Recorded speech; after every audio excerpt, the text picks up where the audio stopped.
I made application when I was about 19, when the war broke out in 1939, but my application was refused because I was 19. The enlistment age was then 20 in 1939. My name was Wilbur Leonard Drayton. I changed the Wilbur to William, made another application, they accepted me. I'd been a cadet for 12 months in the citizen forces in the artillery for 2 years.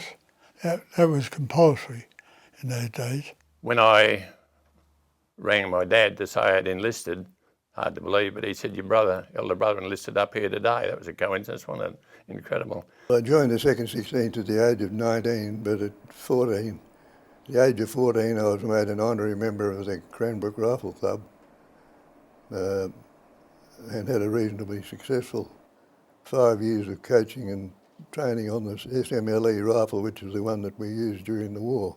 Some of my mates were in the Cameron Highlanders, and I joined the Camerons when I was 16, told them I was 18.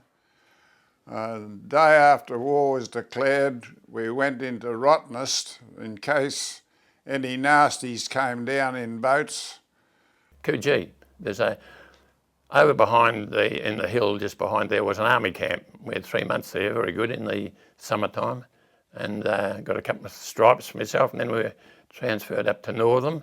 I did the training in Northam, and unfortunately I got a measles and German measles and bronchitis, and it affected my heart. And I spent 3 months convalescence, which is when I met my wife. I did 6 weeks in the Northam camp and then 2 months in Faversham House in York as a convalescent. Eventually the heartbeat came back to normal from about 130 odd, and I couldn't get back to the battalion quick enough. We went overseas in October, November to Palestine, and of course I suppose 90% of the chaps who'd never been on the sea before. Those ships, for all their 84,000 tonnes, nothing could catch them. The only way they could get anything happen was if a submarine happened to be sitting there when they went past, which was pretty unlikely because they zigzagged all over the ocean. So we went right through to Port Chuvik, got the train there up to Alcantara and I'll never forget going from there to Alcantara, going past all the prisoner of war camps. The Italians had been taken to prisoner of war in the desert, who I think were just as happy to be in prisoner of wars as being in the fighting at that stage. It was that stage that Greece fell, and instead of going to Greece or Crete, we were stopped on the wharf at Alexandria and then shipped down to, up to Mersa Matruh to prepare the defences there, anticipating Rommel coming down the coast. Actually, I was never in Mersa Matruh. I was out on the outskirts, and then later on I was sent with my platoon up about 25 miles north of Mersa Matruh to guard a British Army vehicle, artillery vehicle.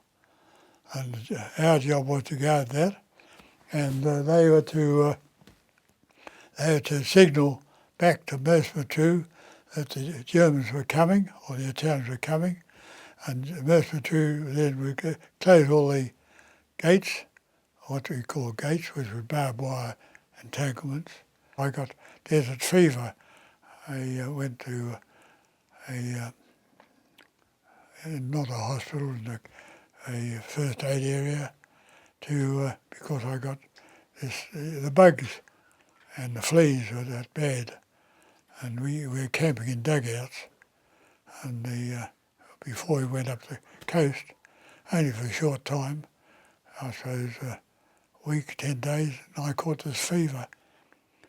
We moved in open trucks to Syria, and that was fairly cold at night,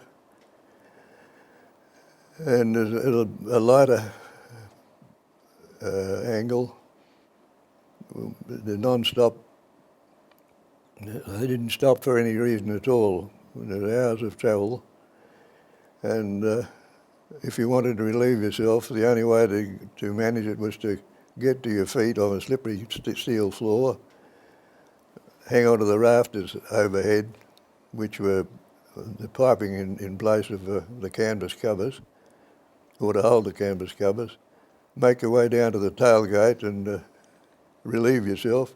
And always at that stage somebody would hammer on the driver's window and the driver would bang the brakes on, and from being one-handed up above you, hanging on, and your knees up against the tailboard, you finish up flat on your back, and to the great confusion of all and sundry and hilarity.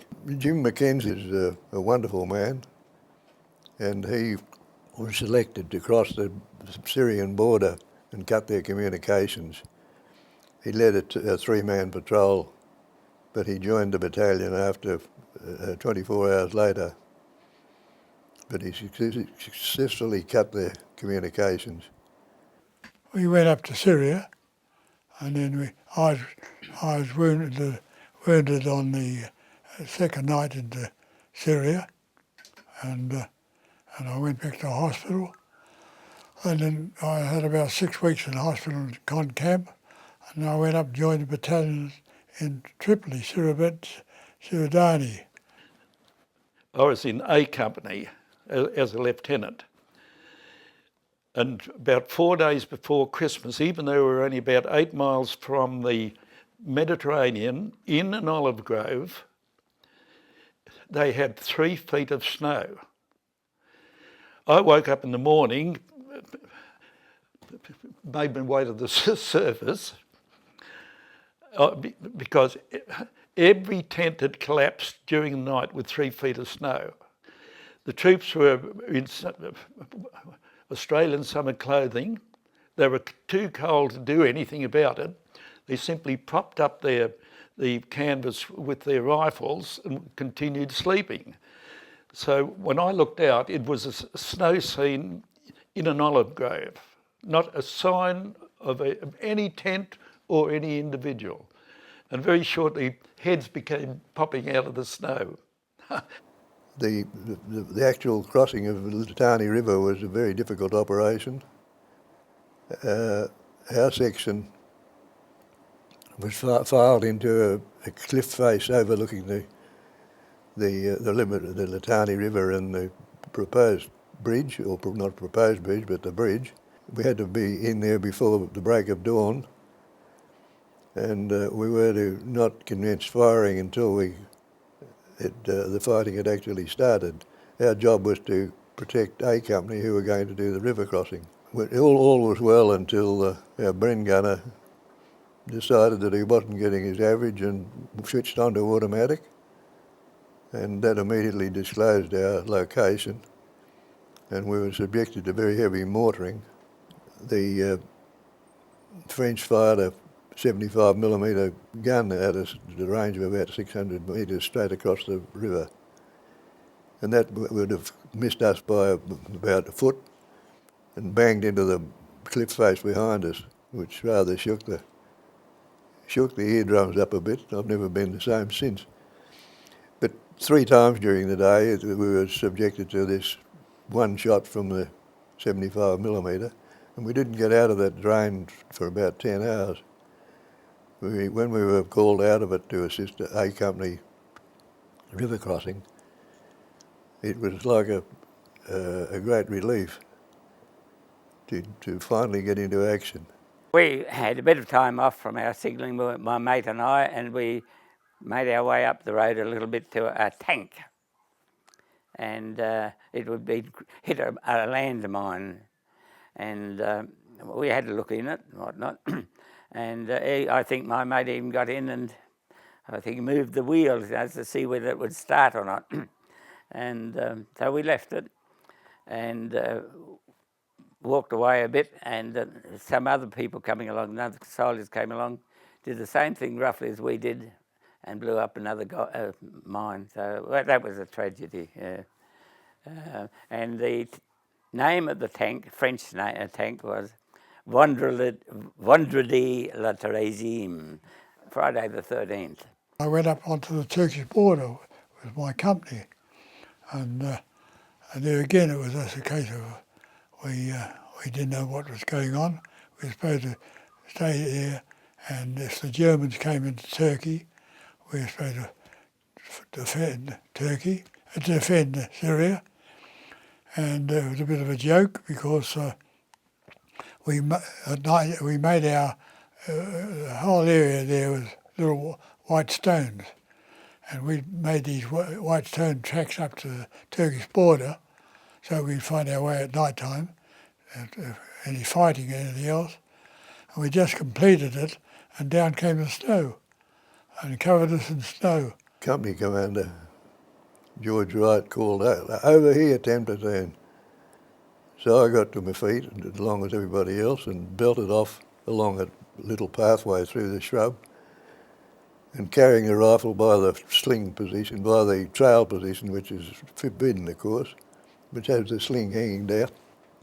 Hooked it on a little stump, so I went round the corner, and Farmer Jones from Kojonup, who was a lightweight, and the only man in the battalion that hadn't sharpened his bayonet, stabbed me fair in the backside, because that sort of brought that thing to a bit of a halt. So I was very fortunate not to suffer severe injury. When I was wounded at the Moor, I had shots in the upper and lower arm. I woke up in hospital, and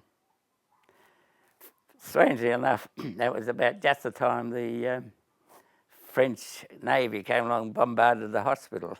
The shells hit the building. I was up the top, and I was left the only patient.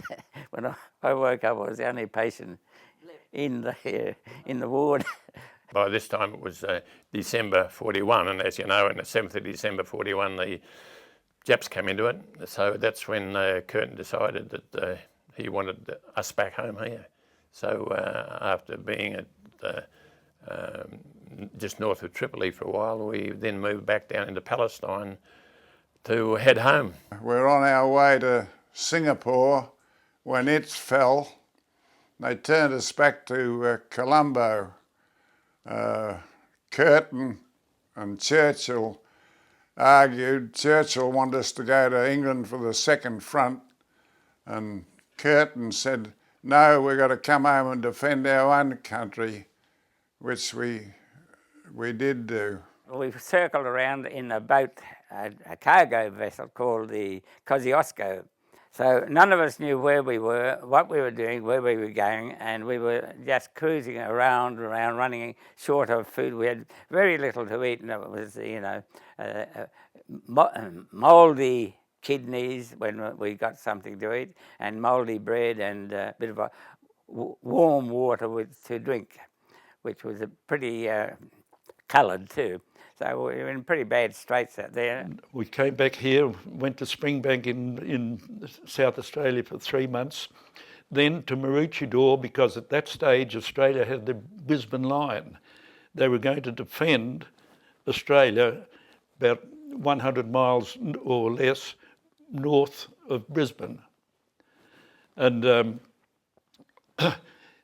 we spent 6 months there training, expecting the Japanese to land in Australia, but because at that time they'd conquered every nation in the South Pacific.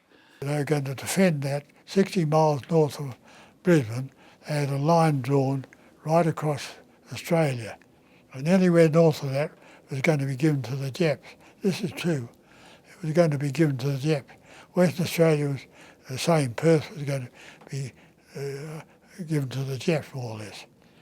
They're going to defend South Australia, Victoria, and New South Wales and Queensland, and that's where or part of Queensland. So after, I forget just how many weeks or months we were in Maroochydore, then we were embarked on the James Wilson, a Liberty ship, being a cargo ship, and I don't know, I suppose the whole of our battalion on it, probably 500 or 600, I don't know. The only ablutions you had on it were 2 horse troughs. One was for washing and that in.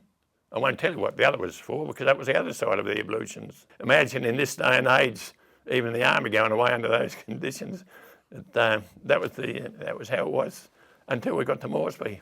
Landed in Port Moresby and torrential rain out to our training area, and then started the trip in August over the Kokoda track. In the Middle East I had a 2-inch mortar, but the nose of the bomb was too sensitive for the jungle. I mean, it'd only strike a twig and the bloody thing would go off. So they took it off me and gave me a Bren, 23 pound. You had 2 bandoliers of bullets, 2 grenades, your water bottle and any food you were lucky to get. As much toilet paper as you could shove, because after the toilet paper it was just using a leaf from the jungle, and we would be in action for 4.5 months and we would not have a bath. The only bath you'd have would be when it rained every afternoon in the jungle, and you'd be wet, soaking wet.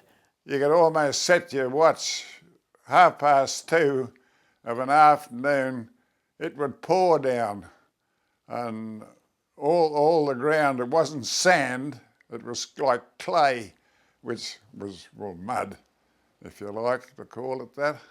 Having the Bren, you had to sort of keep your balance, whereas others that could, they had a stick of some sort to help them along. The Golden Stairs, that was the killer, and that's how you sort of started off your trek.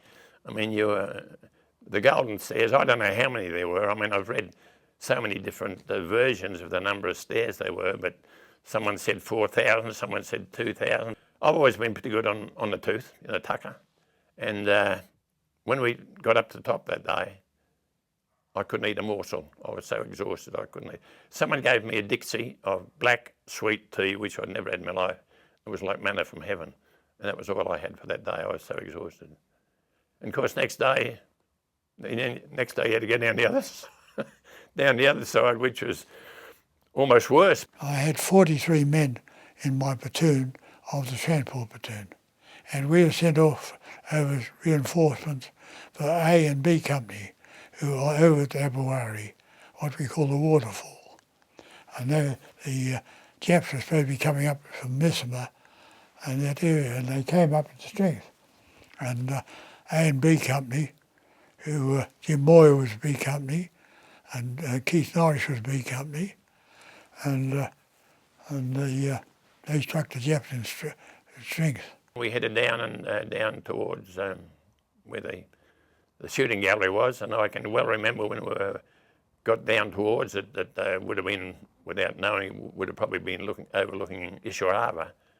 And to this day I can still hear that was my first initiation there of what was going on. You could hear the light machine guns, rat-a-tat-tat, and the heavy machines going pop, pop, pop, pop, pop, and then all of a sudden you'd hear an explosion, bang, it would be a mortar or a mountain gun going off. I'm not being a bigfoot about this, but it didn't worry. You just heard this noise down in the valley, And then we got our orders that we had to head to the right and look for the Japs up towards WWII. Yes, our first fight was at WWII. I was sent out with my section to set an ambush on the Wiseman track to protect the start line, and we set a fairly simple ambush out, and we were to, when the fighting started, we were to withdraw into and follow the attack in. And I had a horrible feeling that something was wrong. And this is the difference between a trained soldier and an untrained soldier, I suppose.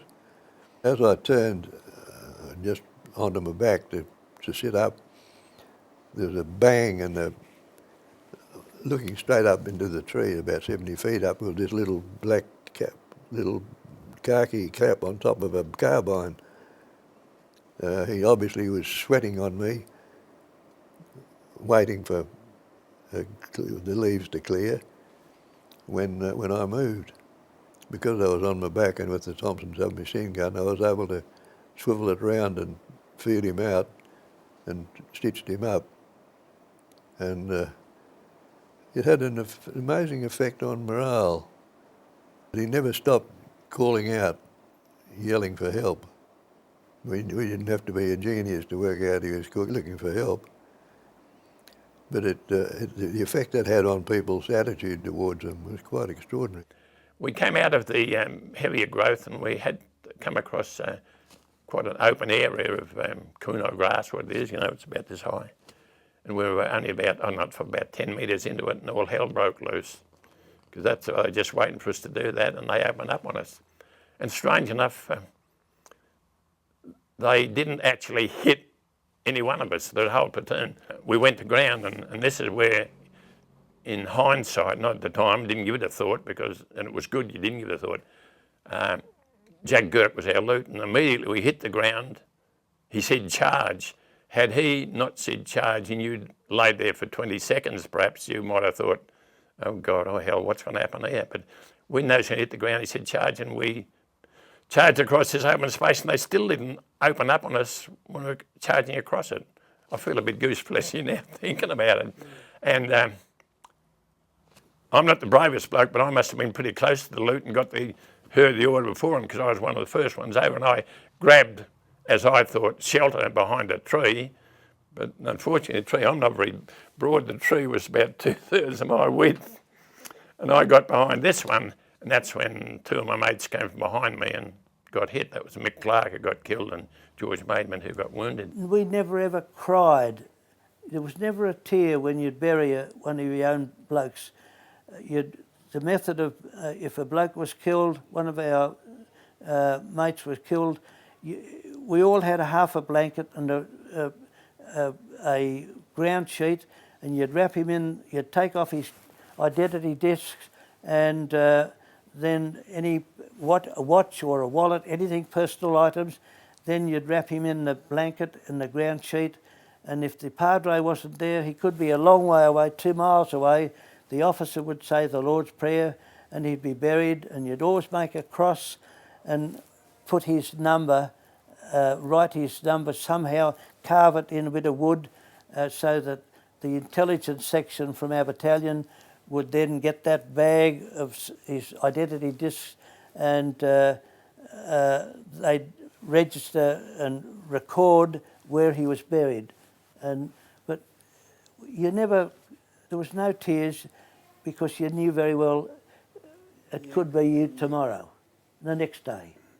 You just accepted it, that it could happen. Unlike what had happened with the Japs not opening us from a longer distance, our platoon was given rearguard action at one stage, and we had set up an ambush on the track, a section, 3 sections platoon, one section either side, and the section I was in, there was a bit of a V in the track, we were in the middle, and these, about a dozen Japs come up the track.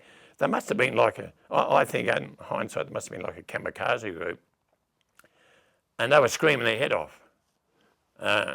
As I mentioned, the Four Corners program, I still didn't know to this day whether when they did that scream off was to boost their morale or to try and frighten the hell out of us. Anyway, they got to it, I'm not just saying it, was about no more than 30 to 20 metres from it. And all of a sudden, one of our blokes answered them. He gave them a Tarzan call. Now, I mean, they have to be an Australian to do something like it. It must have been a signal. I didn't know about it. It must have been a signal to open fire. And he gave this, I can't do it, back to them. And then they opened fire, and it stopped them yelling anyway. It stopped a whole lot of them from yelling because they were in the middle of the track, and fortunately we got the whole lot. Then we beat it because we knew there'd be some behind them. But that's the calmness and the coolness or strangeness of an Australian fancy yelling back at them like that. The night before that, they did a lot of calling out, Johnny, bring your men over here. And the fellow doing the shouting was moving around, and Boomer Murray, who was one of our characters in A Company, this fellow called out and said, John, bring your troops over here. And Boomer realised where he was and covered him and said, where are you? And the Jap said, I'm here. And Boomer said, well, thank you, and pulled the trigger. We were the last platoon on the track. And I, being the lieutenant in the platoon, I simply formed them in a ring. They have a perimeter, 2 men, each 2 say 4 yards apart in the circle. One of each party of 2 has got to stay awake for 2 hours. Then they wake up the next 2, and that goes on throughout the night. So you've got sentries on. During the night, they must have all gone to sleep. I woke up, I'm the platoon commander, I woke up at bright sunlight. There was a log across the road 2 feet above. I looked over the log. Here's Brigadier Potts, Brigadier, in charge of 3 battalions, sound asleep. Now, being a lieutenant, I wake up the platoon first, so they were all alert, etc. Then I woke him up, and he went back to brigade headquarters. About less than half an hour later, I had Laurie Crofts from Fremantle standing with an Aaron submachine gun on the track. 2 Japanese not walking up the track, trotting. They'd thought that the whole battalion had moved, obviously, back further. He fired at them from just a few yards. There was a steep drop on the other side and then more vegetation, and they either fell or they fell down into there. Whether they were been wounded or killed, I don't know. Word must have come that the Japs were still trying to follow us at night time. And we were told we had to be on the move.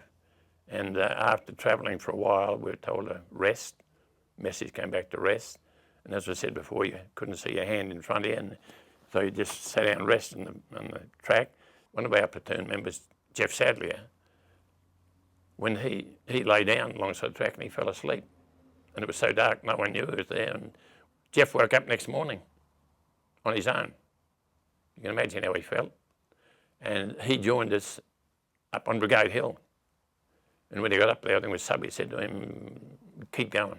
He said, you've had enough. Knowing the condition he'd be in, told him to keep going. 3 of us got cut off from the main unit, and it was getting late, and there was a fallen tree, and we lay down and went to sleep. And the next morning, one of our blokes shook me and put his finger up to his mouth and indicated there was 5 Japs on the other side. So I very gingerly cocked the Bren, stood up and went up and down the 5 and knocked them all off. We were cut off by the Japs. We went bush for 3 days and did a circle round and joined the battalion again at Wiseman Crossing there. And then we went to Uberry, with Butcher's Hill, Brigade Hill. Brigade headquarters was at Brigade Hill, say half a kilometre at least, or maybe more, in the rear. And the 3 battalions in front. Now the Japanese had sent during the night 1 or probably 2 companies in single file right around to cut the track behind the 3 battalions. And they managed to do that between brigade headquarters and the 3 battalions. They sent me out on the right with about 5 people or 6. We walked down the hill for say 150 yards, and we came to a terribly defined track. So we followed the track right up to the crest of the hill, back, a couple of 100 yards to the top. When we got to the very brink of the hill, we spread out 2 yards apart, only the 6 of us. And we were crawling up, not knowing whether, we were getting to the crest of the hill. Now, Tommy Foy, I was looking at him, he's 2 yards away. We had undergrowth, say 2 feet high, very light undergrowth. He crawled across this open space because we were just in an extended line moving up. He had lifted his head and he got a bullet from, say, 6 yards, straight through his throat and the full length of his body, killed instantly. Now, we couldn't see the Japanese, they couldn't see us. We waited there absolutely quiet because nothing we could do. We weren't a fighting patrol, we were purely a reconnaissance, you're not equipped to start fighting. I mean, you can defend yourself, but nothing to defend. In the night, they dug foxholes, heavily camouflaged. We slither backwards, and we go back and report to the battalion headquarters that where the Japanese were ensconced and the number that were there, because you could see from this track that it had to be a company or more. We were waiting to go into the attack when the Japanese had cut off brigade. Dick Pelham Thorman was one of my men. He said, "You're an evil, black-looking so-and-so Norris."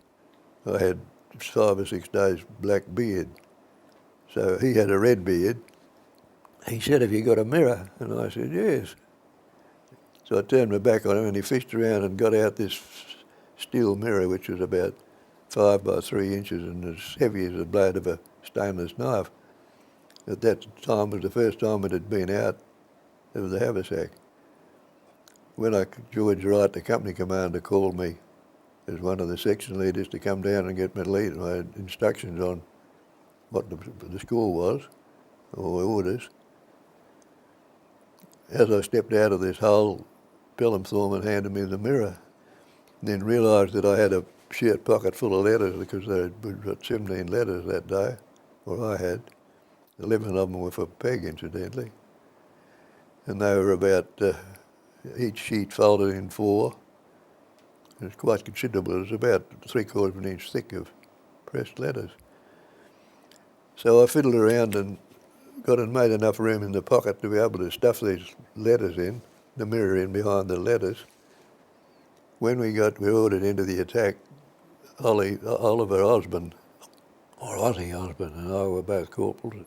When Osborne and I lined up on the start line, we knew each other pretty well. We were in the same section until we were both promoted. And we were looking at the trees. The automatic fire was constant, but it was all round about chest and shoulder high. So instead of walking into the attack, we decided the only way to get anywhere was to go in at a run and crouched, which we did. And we dispatched several Japs. He tried to clear his gun, his Thompson machine gun, and couldn't clear it, so he put his head down and dived. And as he dived in front of a heap of leaves and dirt, and the gun opened up as he was about horizontal. The gun fired a burst of 2 or 3, and that went through the front of his helmet, out through the back of it, and the helmet flew off, and he was just face down right under the nose of the gun. So it was fairly simple for me. The log between us meant that I could crouch and get round behind these 2 gunners, so I was able to dispatch them, and then decided to get back to my own side of the track. And I'm sure Osborne was dead. And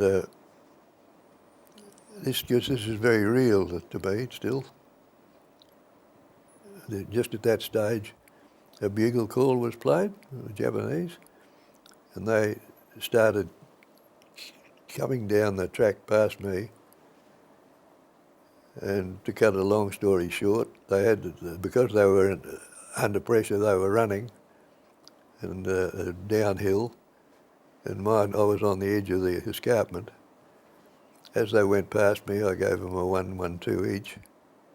You know, I always used the Thompson on automatic and tapped out single rounds. To fire a burst with a Thompson was suicidal because you'd attract all the attention in the world. Well, I got 6 or 7 of those fellows, and there was all was quiet. There was peace, not a sound, not a shot fired, no word at all. And there was a clang and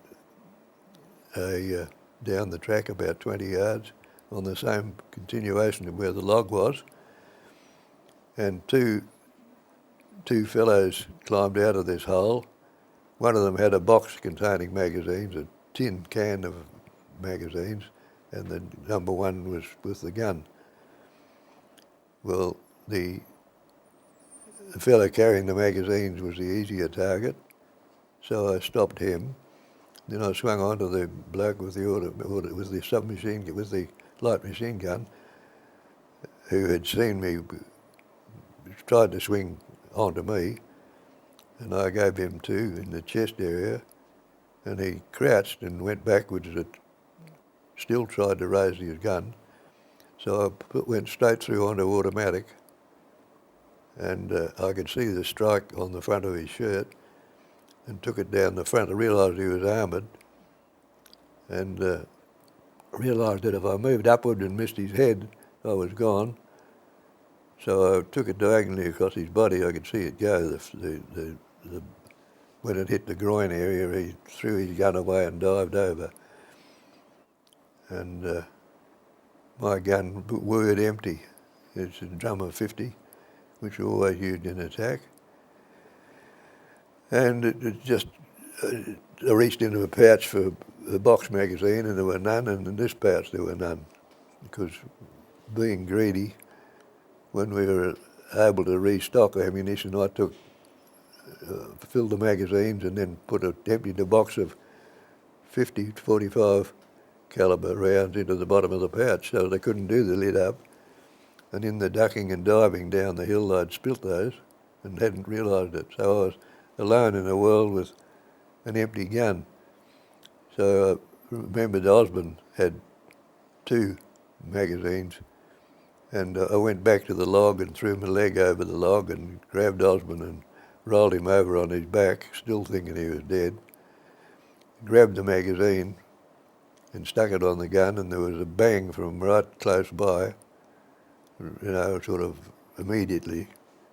I didn't know where it came from, and I had to toss up to get back into the war with 20 rounds in the magazine, or go for the other 2 drums, 2 magazines, and make it 60. So I settled for the 60 and reached down and got the magazines and got my fingers down them, and the bloke who'd fired the 1 shot fired an automatic burst at me. I was shot at a range of about halfway between you and me with a light machine gun.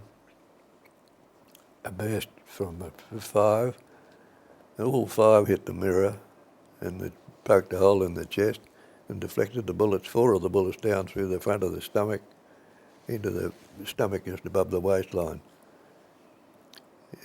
Only in the flesh, they weren't in the stomach. And I couldn't believe it. I knew that I was lucky to survive. My left arm wasn't too good, and the worst aspect was pink froth around the mouth, the hemorrhaging lung, which I knew what that was.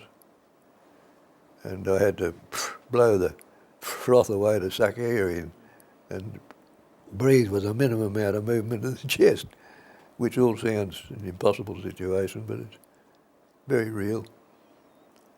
Bill O'Keefe came and took my gun from me and said, "Come on, boy, we'll patch you up," and put a bandage around my ribs. And at that point, that was my exit from the war. It was all from that battle. The area that we're talking about is a saddle between 2 higher features. A saddle, maybe 40 feet wide, or yards wide, or something like that.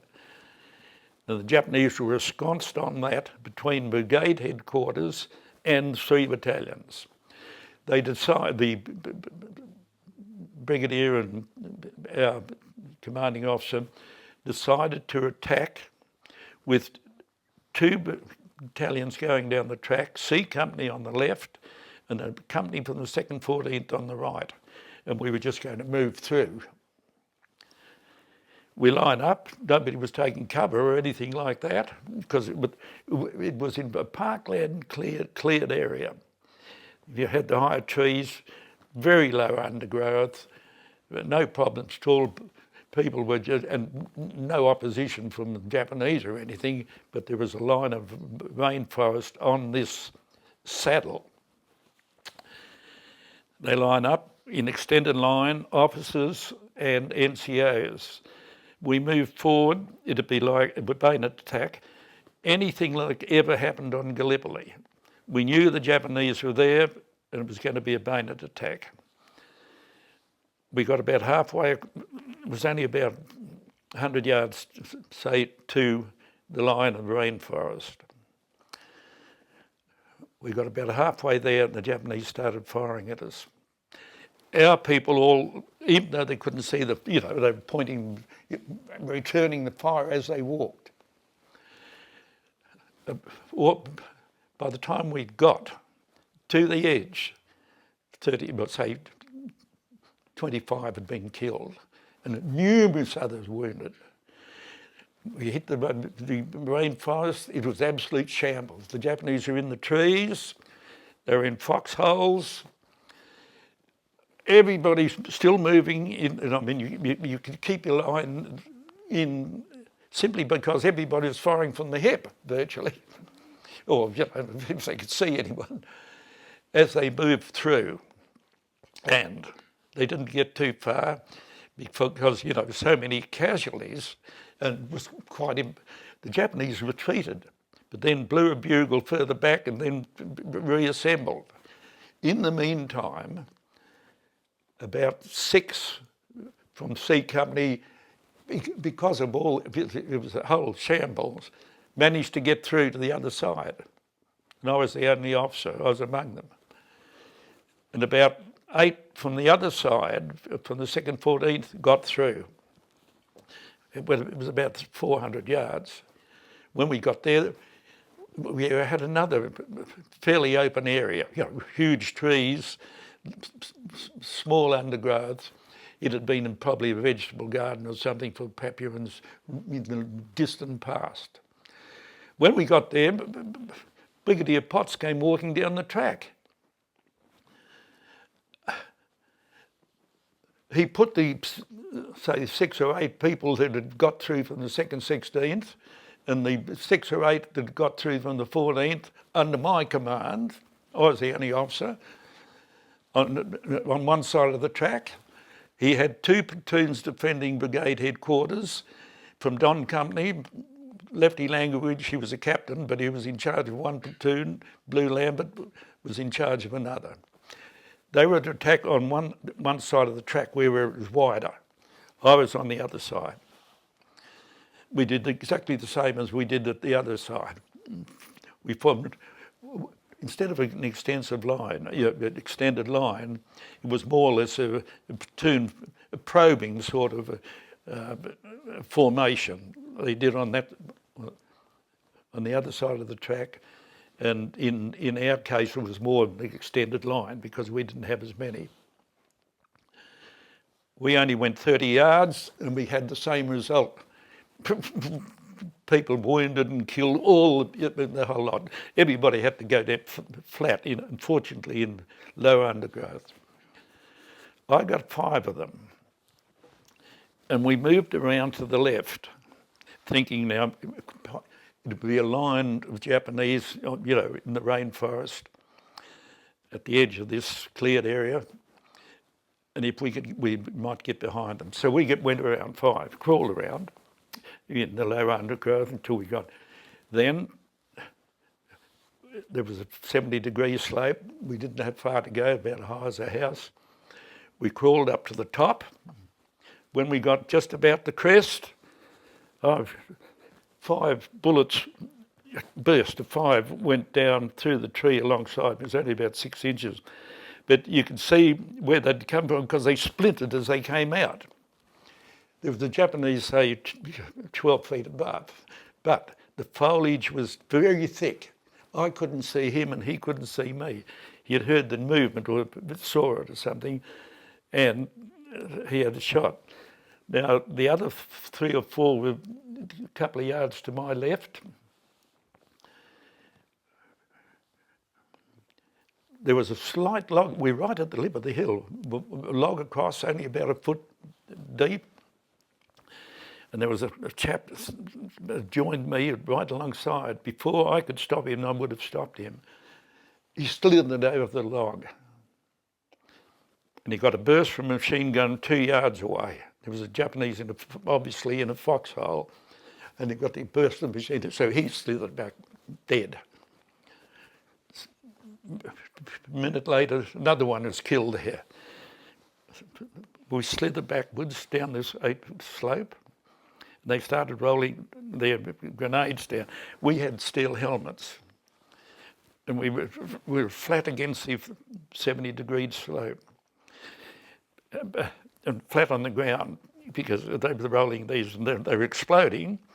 But every time one went off, we could see around the ridges of the steel helmets the flash of the grenade. If they'd been our grenades, the Mills grenade, everybody would have been killed. Being Japanese and on a 70-degree slope, probably most of the effect of the grenade was going up in the air and the rest into the hill. We slither backwards. We go back to where we started from. At that stage, everybody had gone. There's no sign of anyone. Brigade headquarters had left to go down.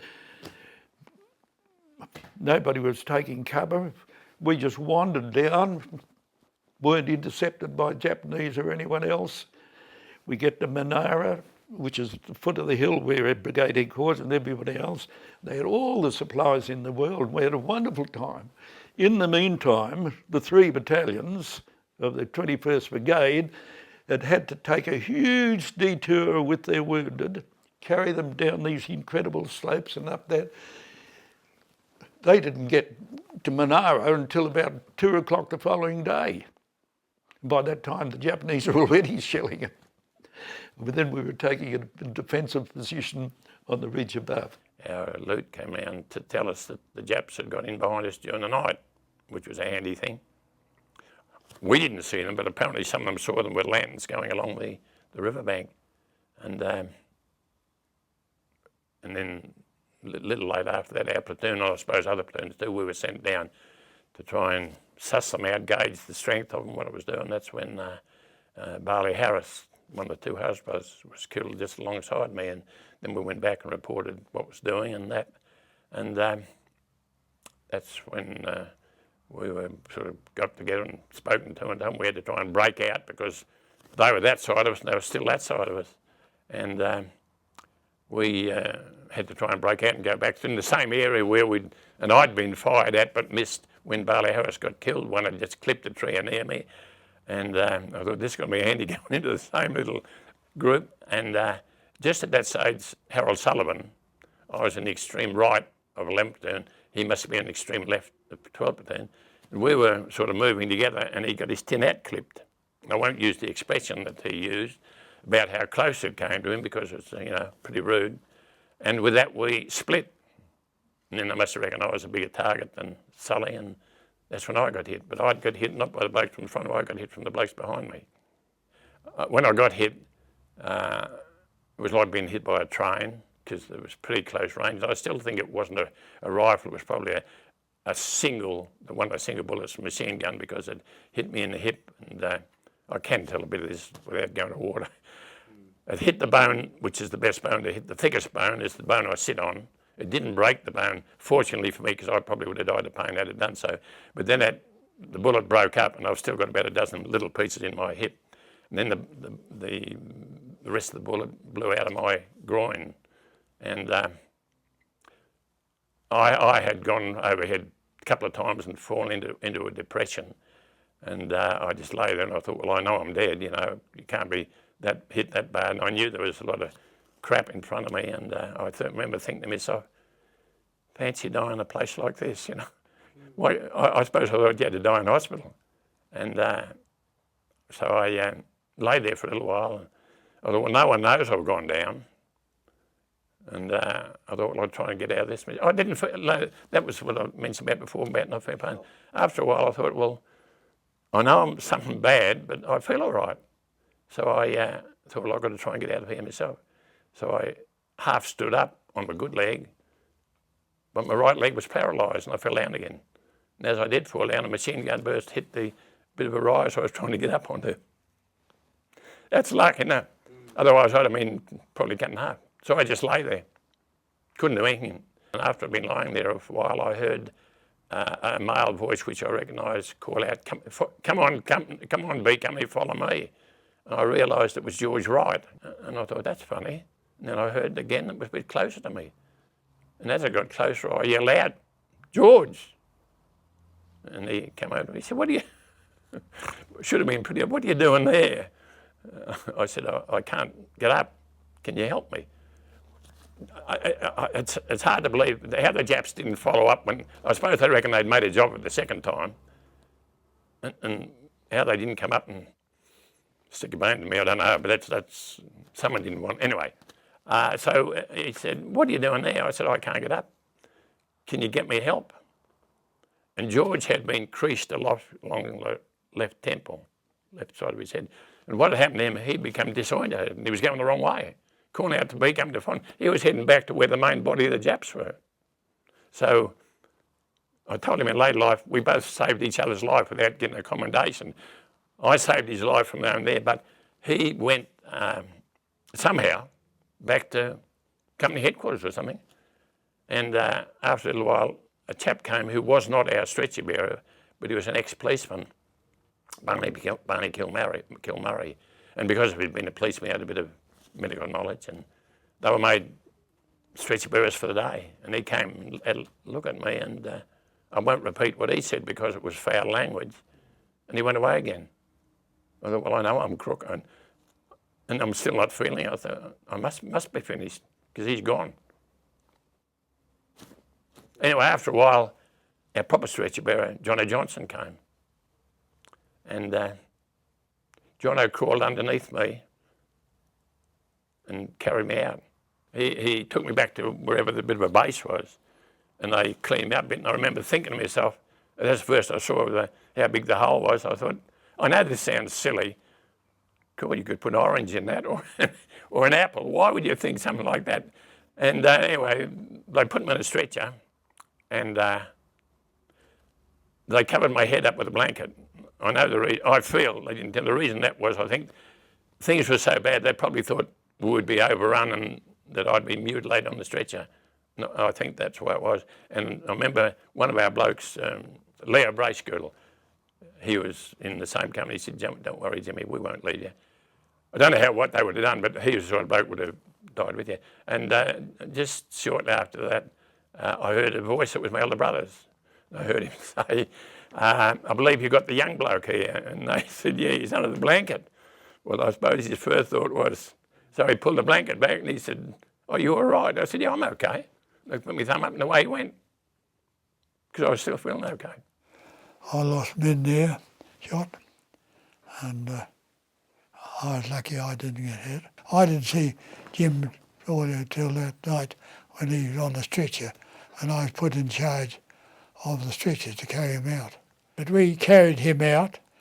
There was one cove who was face downwards because he'd been shot in the throat and chest. He eventually died. And he was one we carried, and two other coves were our battalion.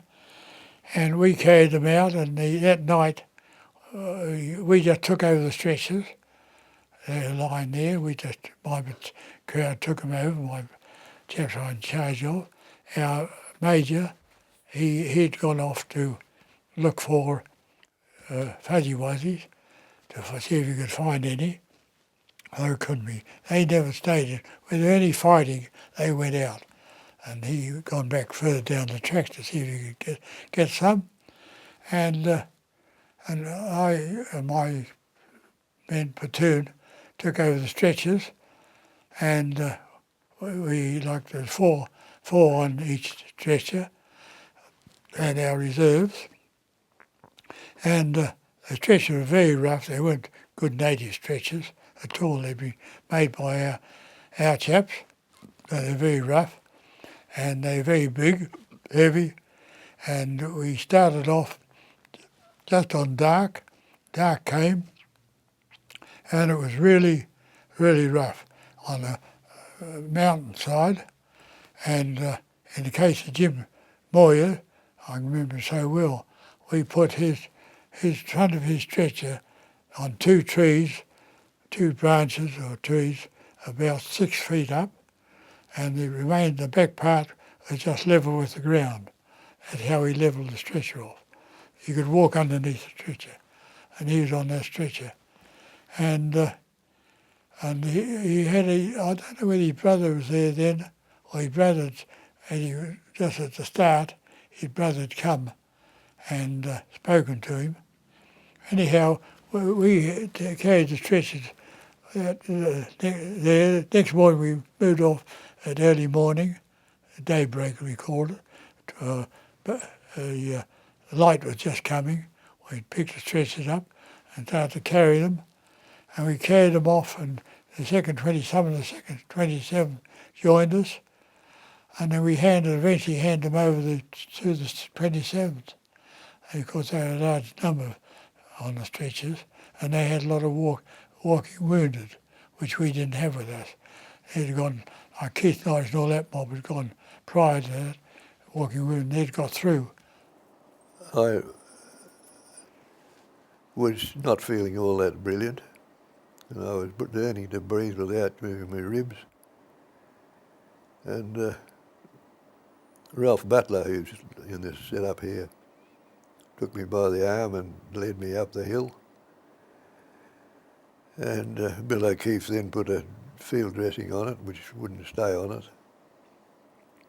And I don't remember the details then, but we were ordered to move around, to form up and move off around.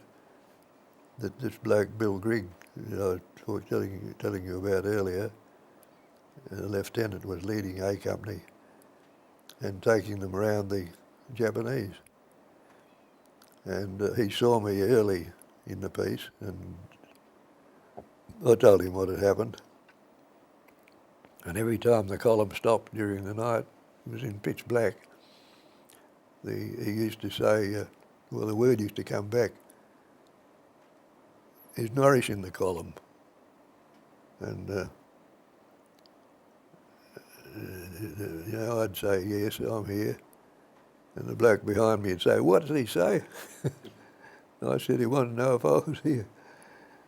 Anyway, he wouldn't let the column move off all night unless I was on my feet. The next morning I met the MO, and he crushed up a cup full of sulfanilamide tablets and put it in his palm of his hand and tapped it into the hole in the ribs and put an elastoplast over it about that square and said, "Keep on going, Norris, until you can't carry on any further and someone will pick you up." 5.5 days. And I would never at any stage thought that I was in trouble. It was extraordinary. I never doubted the fact that I was going to get out. And I also had an amazing experience. I couldn't lie down. I had to find a log or a stump to sit on and one to lean on and stick my 6-foot pole into the deck and put my chin on it and my hand on it and doze. And twice I had the experience of observing me on the track in sepia colour, and there are sepia colour surroundings. You can put your own interpretation on it. And me just sitting there and somebody walking up the track or trudging up the track towards me, and then it's gone. The next 3 days I had my arm over the shoulder of a fuzzy wuzzy and my hand over his shoulder and resting on his chest. And he was wonderful. He didn't need any instructions. We never talked, except to say thank you. He didn't ever say anything. And when I'd had enough and I wanted to drink, he'd prop me up against a tree or sit me on a log with a tree behind me, disappear over the horizon and come back with a tinful of milk. A tinful of water, I mean. A milk tinful of water.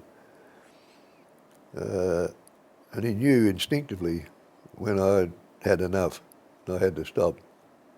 But in Jim, he was just there. We never knew, he just covered up and he was on the stretcher. And He didn't have any attention. We had no RAP chaps with us. The RAP 2nd 27 joined them later on, and they're the ones who looked after Jim. But Jim was looked after by the 2nd 27th, and then the colonel of the 2nd 27th decided he couldn't take him any further, so he got these two very good stretcher bearers, RAP chappies, to remain behind with the 2nd 27th stretchers and Jim Moyer and two of our chaps. I only saw him for the time we picked up the stretchers that night and next day, but I heard about it, of course. What saved him was maggots. Otherwise he would have died, but the maggots saved him. Because they had no dressings, or very few dressings. He used to scrape the old ones off when they got a bit hairy, scrape the old ones off, leave the young ones there, and that kept the gangrene away. And that's what saved him, and I think two other men survived too with him. That was the 8th of September. I got to hospital the 8th of October, 31 days later. For the first 26 days, apart from that field dressing, I had no medication whatsoever, not even an aspro, for 26 days, until we were found again, when we'd been, because we were carried for a while, and they gave it away because we were, our own blokes were carrying, well, the 27 were carrying us, and we were left behind. It took about 2.5 weeks before they found us again. I believe that, I can say this, I think there was about 3 lots went out looking for us and didn't find us. The third one, John Burns had given one 10 bob or something, and he'd contacted some blokes and they come out and found us again. One of the serious parts about it was the day we were found that when they found us, of course, we're all in tears, and I remember when they cleaned us up and put us on a fresh stretcher or a blanket and they started to carry me, I got riddled with pain from head to foot. And I remember saying to myself, which I do quite often, still talk to myself, don't give up now, you've hung on this long. But I was riddled with cramp because we'd had no salt all that time, and I was cramped from head to foot. And they had a medical officer, he said, here, get that in, to get me a handful of salt. I got into the hospital at King's Hollow, and of course we were in a hell of a mess. And the first person to greet me next day was Bert Madigan, the chap who'd got lost looking for the mail. And Bert had got about 20 little flesh wounds, and that was Bert's way. I wish he could get back to the unit. I was thinking, excuse the expression, I was thinking bugger the unit. The way things had been for me for the last month. And the next person to visit me was brother, but he was only there for a day too. He'd been in there again with malaria and was on his way home. While I was in there in hospital, because we only had male nurses, and I couldn't even sit up, and I was confined on my back all the time. Lying and couldn't they nice white sheets and white pillowcases, a bit different to sleeping with your kit bag for your pillow. And I remember lying on my back and a couple of wogs on my pillow, and I flicked them away. Bloody hell, God, that got my ear too. So anyway, when the male nurses came past, I said, hey, I see you've got bugs in this hospital. He said, we didn't have the bastards before you mob moved in. I had a trip in a Jeep, and that was fairly painful. And I got delivered to the Koitaki hospital, operated, and I came round on the table. And where I got hit across the knuckle and the thumb had gone rotten. It was all black on the thumb and black on the finger.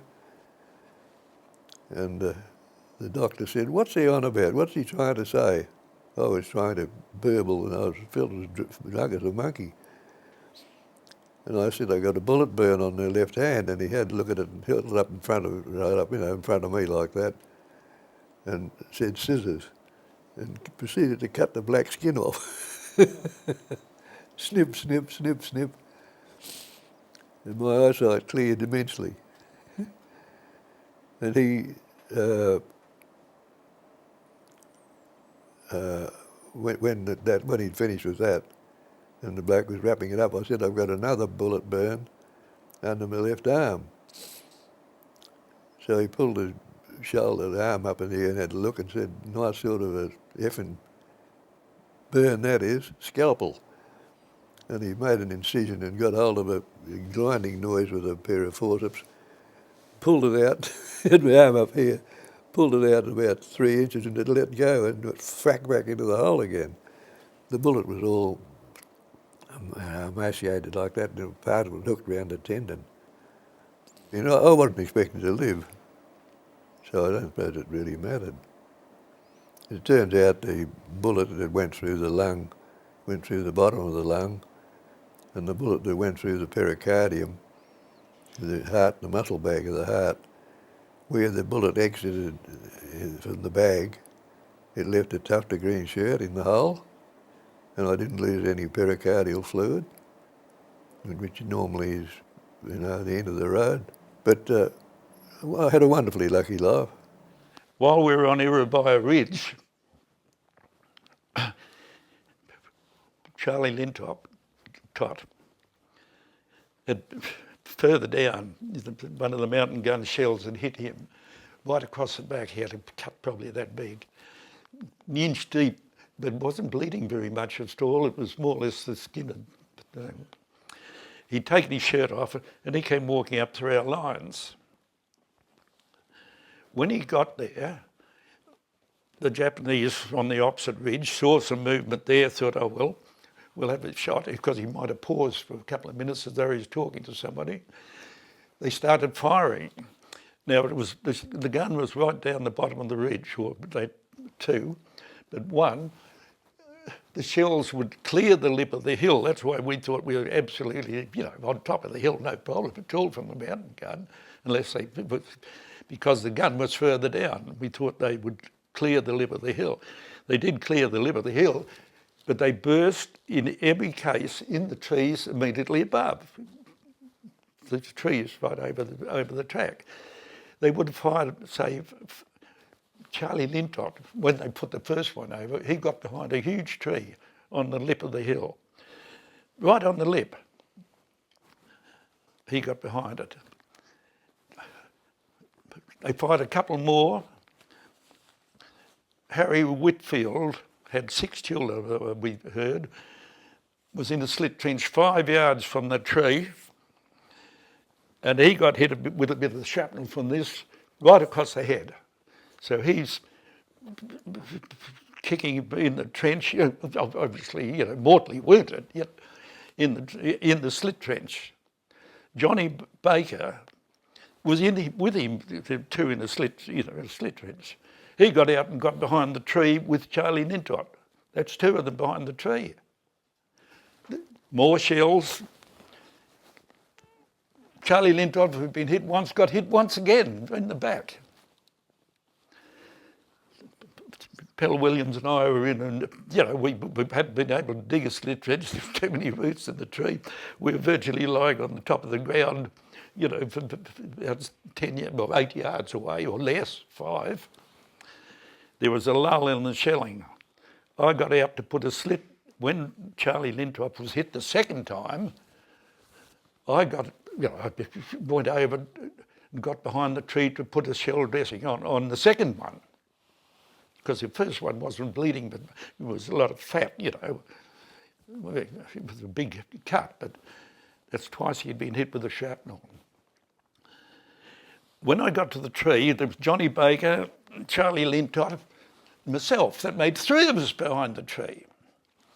The moment I got there, I had my hand against the tree to steady myself because I was going to put the shell dressing on. And I looked down and I saw the flash of the gun. And the next minute, I felt he was being like he was caught in one of these waves of Scarborough, one of the bigger waves. You know, you roll over. And apparently I was blown forward and down towards the Japanese because it was quite clear, and then there was heavier scrub further down. And they reported that I'd had my head blown off. I must have been unconscious. And to battalion headquarters. Now, when I recovered and walked back up, what had happened was one of the shells from the mountain gun, a shell probably 15 inches long, had hit the root of the tree. blown these two people, poor old Johnny Baker and Harry Whitfield, absolutely to bit, and I'm covered with the human debris, tissue. I go up to I walk up to battalion headquarters, and I reported that I was still there. I didn't smoke, but somebody offered me a cigarette. I took the cigarette. I got to blow smoke 14 inches out of each ear. I'd had my ear perforated. That's the only thing I got out of that, apart from the tree. Even a tree that big must have vibrated so much it split my thumb in the lattice work, the skin of the thumb, just by having your thumb against the tree. I got a 4-inch mortar bomb. It went that far down in the mud before it went off. I got shrapnel above and below both knees. If it had hit solid ground, it would have either killed me or blown me bloody legs off. So I went back to the 7th AGH from there.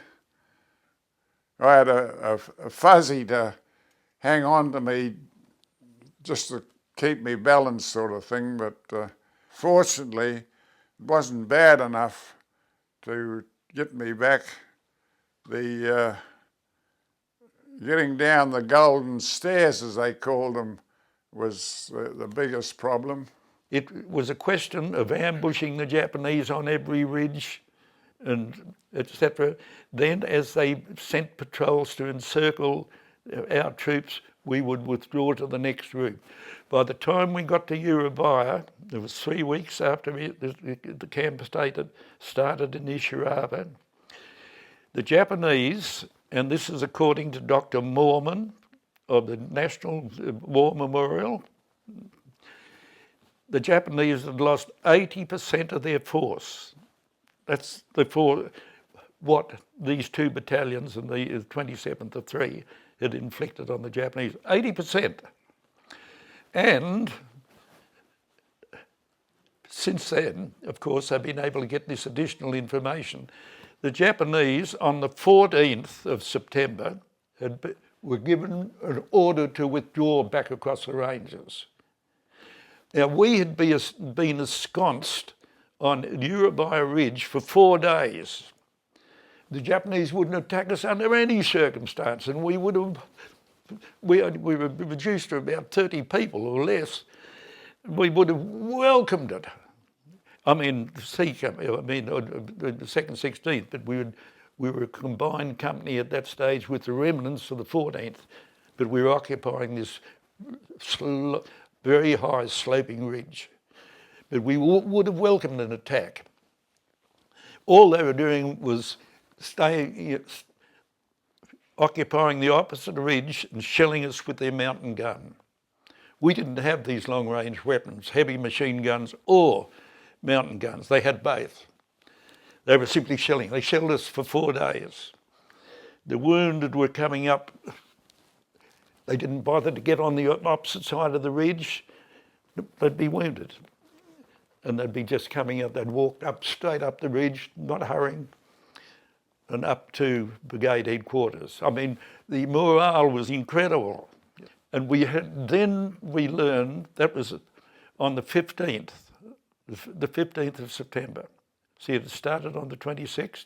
We are now on the 15th of August, and it was now the 15th of September. Dr. Moorman has said that the day before, and the records have proven it, the Japanese had got the command to actually withdraw back over the ranges.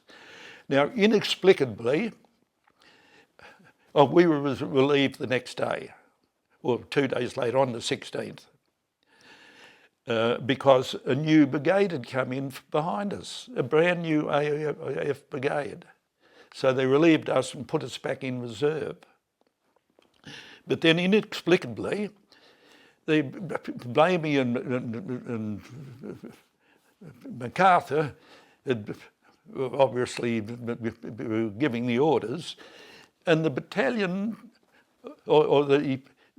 they just left Iribaya and withdrew to Imita Ridge.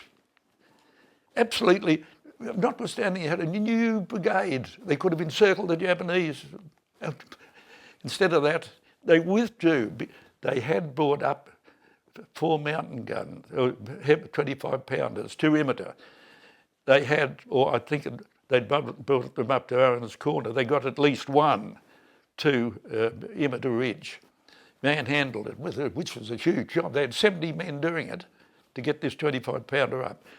And it had a range of 5 miles, which meant that if the Japanese came up on Iribaya Ridge, they could shell them.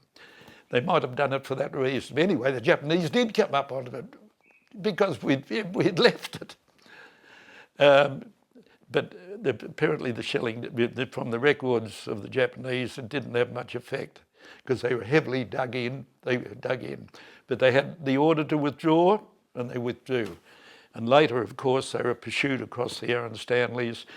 And I mean, great loss of life there, quite unnecessary. And then at Gona and Buna, which were absolute killing fields, again, quite unnecessary. They could have contained the Japanese in that confined area, shelled them, bombed them from the air, shelled them from the sea, and the ground troops could have just contained them. Instead of that, they suffered a huge loss of Australian and later American life. When they landed at Gona and Buna, they spent 6 weeks or thereabouts constructing virtually what were pillboxes made out of earth, 44-gallon drums filled with earth, dug to considerable depths, then reinforced with the trunks of coconut palms, and then covered with earth and heavily camouflaged. And this is what Australian troops had to attack. They're just walking straight into machine guns. The stupidity was the equivalent of the warfare, in the First World War. They could have shelled them from the sea. They could have bombed. We had superior. We were superior in the air. They could have just bombed that restricted stretch, just a few hundred yards from the sea of the Japanese fortifications. We came back to Australia and we were there for a while, and then subsequently they took us back to Port Moresby and then into the Ramu Valley. When we were camped, as they were planing for Nadzab in the Ramu Valley, this is in the very early stages, I think we were camped about 3 miles away. I woke up at 3 o'clock in the morning. I was jolted out of bed. I'm not out of bed, but in my bed. And we found out next morning what had happened. The army had put a marshalling yard for the troops at the end of an airstrip. There were 6 trucks with 20 Australian troops in the trucks, 6 lined up, ready to embark to be flown into the Ramu Valley. A Lancaster laden with bombs and fuel to bomb Rabaul had taken off on the airstrip, failed to become airborne, but came airborne just sufficiently to land on the 6 trucks. The Lancaster, laden with bombs, laden with fuel. They had, naturally everyone was blown to shreds. They had 18 padres, because there are all sorts at that stage, all sorts of units, and most of them had a padre. 18 padres picking up the pieces, but 120 men were killed in that. Then we were flown in DC-3s into Nadzab, and we immediately set off up the valley, and it culminated in the Shaggy Ridge episode. But The first night when we got to Nadzab, but not the first night, probably 2 or 3 nights later, we occupied a village. We're right in the centre of the valley with huge ranges on either side. But this was a flat open space in kunai grass, and with the isolated villages like little oases actually in the centre. We got into this particular one, and the night before an independent company had at dawn gone through in extended line and probably killed, say, 150 or a couple hundred Japanese. They'd caught them all asleep, and etc. Now, we occupied it at, say 4 o'clock in the afternoon, 5 o'clock. And they thought it would be re-attacked, so we had to actually occupy it with all these dead bodies, all swollen up in the sun, etc. And the stench was absolutely unbearable. And all night, the pigs were coming down from the surrounding ranges and eating these bodies. And we didn't know whether they were Japanese because they were expecting a Japanese attack.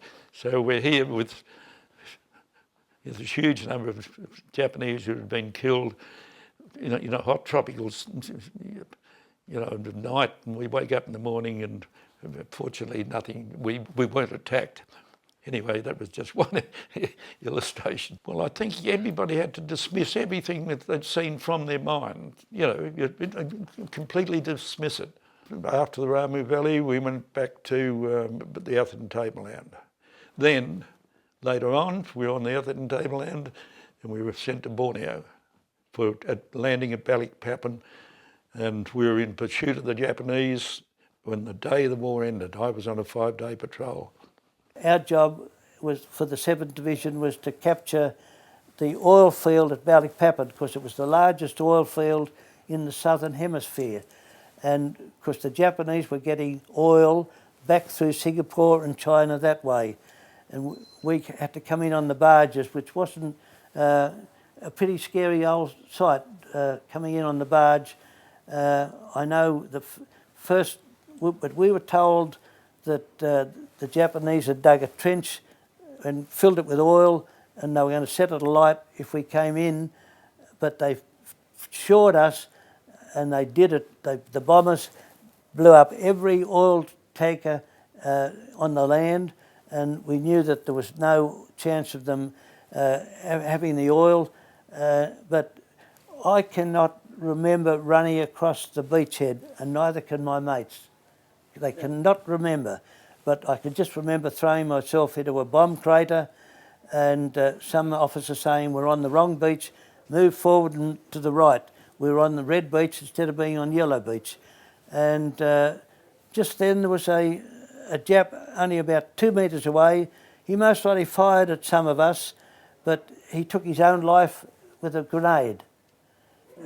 And all he had to do was throw it over 2 metres, and he would have been able to kill some of us.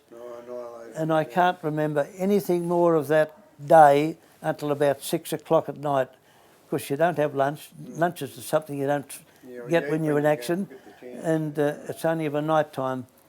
And the night time is the most scariest thing, because when you're in your foxhole, before it gets dark, you've got to try and photograph in your mind what's in front of you. At 11 o'clock, there's a tree with its top blown off, and at 12 o'clock, there's a little bush, and then there's another tree with its blown off at 1 o'clock.